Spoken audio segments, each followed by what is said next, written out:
Hello, this is Ben from PrePressGuide.com, the leading online training guide for graphic designers wanting to uncover the secrets of prepress.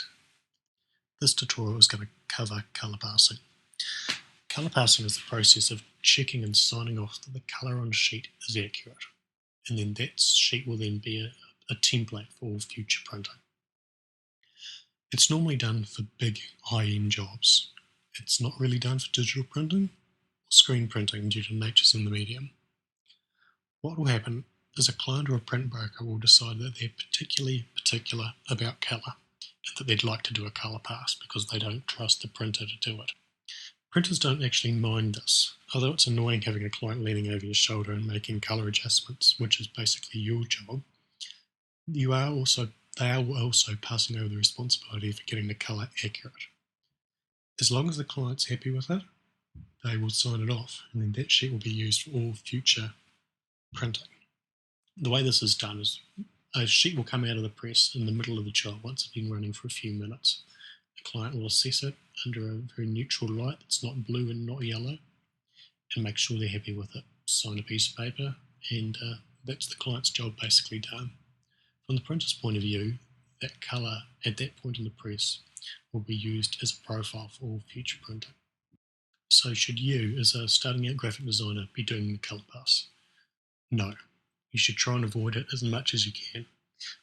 The reason is you're assuming the responsibility that should be the client's. If the client's particularly particular about the colour, they should be the one that comes down and checks it. The client will understand this. They'll realise that printing is not your medium, it's not how you make your business, and they'll realise that you shouldn't be responsible for getting the colour right if they're choosy about it. So if you have a client that can't make it to the printing house to do the colour pass because they're otherwise engaged or generally not interested, but are still pushing you to do it, an option would be to put the client in touch with a print broker.